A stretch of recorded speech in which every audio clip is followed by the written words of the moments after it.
Rutherford High School became more than a place of learning during Hurricane Michael. The building served as a shelter, and Phillip Campbell was the only site-based administrator on campus. We had a little over 1,100 people here in shelters.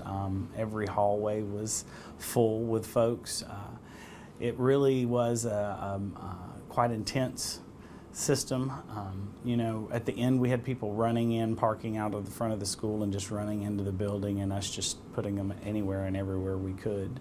After a tree fell on the administration building, Campbell headed to the media center. Got to see the roof leave the building. It was quite an intense feeling, and and then we had to do some evacuation of the downstairs because once we got downstairs, I realized it was raining already through the light fixtures and stuff from the roof missing upstairs.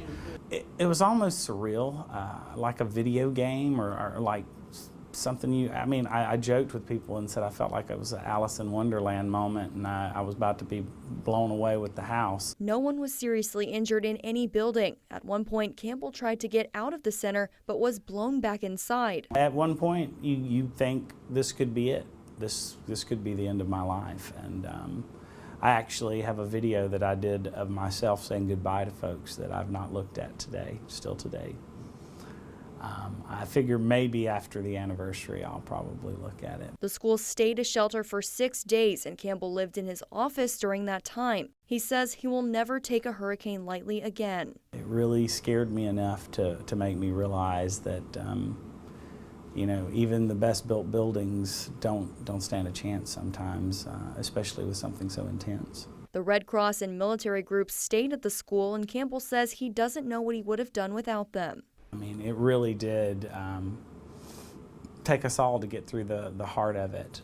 And when it had cleared and we could see what destruction was there, the roofs everywhere, the trees that were down, the roads that were blocked.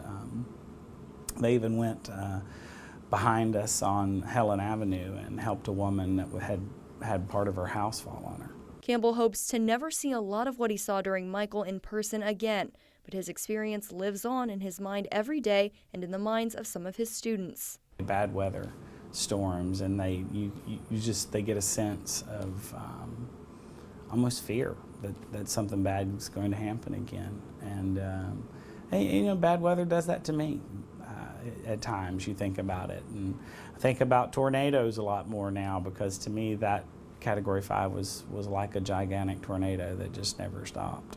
Rutherford will be a shelter for future storms, and Campbell says they learned a lot from Michael. He thinks having himself at the school provided comfort to students and parents who saw a familiar face. I still talk to kids today about, had we not been here and had we been at home, what their home went through, that they probably could have lost their lives.